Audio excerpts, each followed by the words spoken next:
আশুলিয়া বাইপালের বার্স group garments factory বন্ধের ঘোষণা।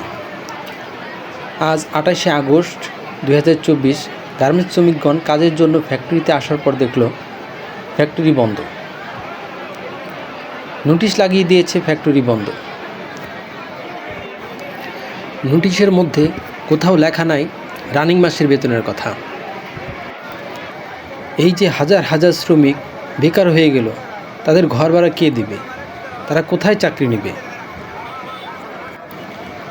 শ্রমিকগণ দিশাহারা হয়ে গেছে, তারা কোথায় যাবে, কি করবে?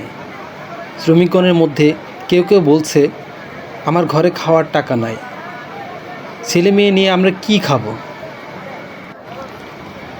এই যে হাজার হাজার শ্রমিকগণ বেকার, তাদের পাশে দাঁড়ানোর কেউ কি আছে? আমরা সবাই আশা করি ফ্যাক্টরি মালিক যেন শ্রমিকগণের বেতন পরিশোধ করে দেয় এবং সকল পাওনা যেন বুঝিয়ে দেন, যাতে করে শ্রমিকগণ কিছুটা হলেও স্বস্তি পায়। তারা যেন দুই বেলা দুই মুঠা খাবার খেতে পারে। আমরা চাই খুব তাড়াতাড়ি এর একটা ব্যবস্থা হোক।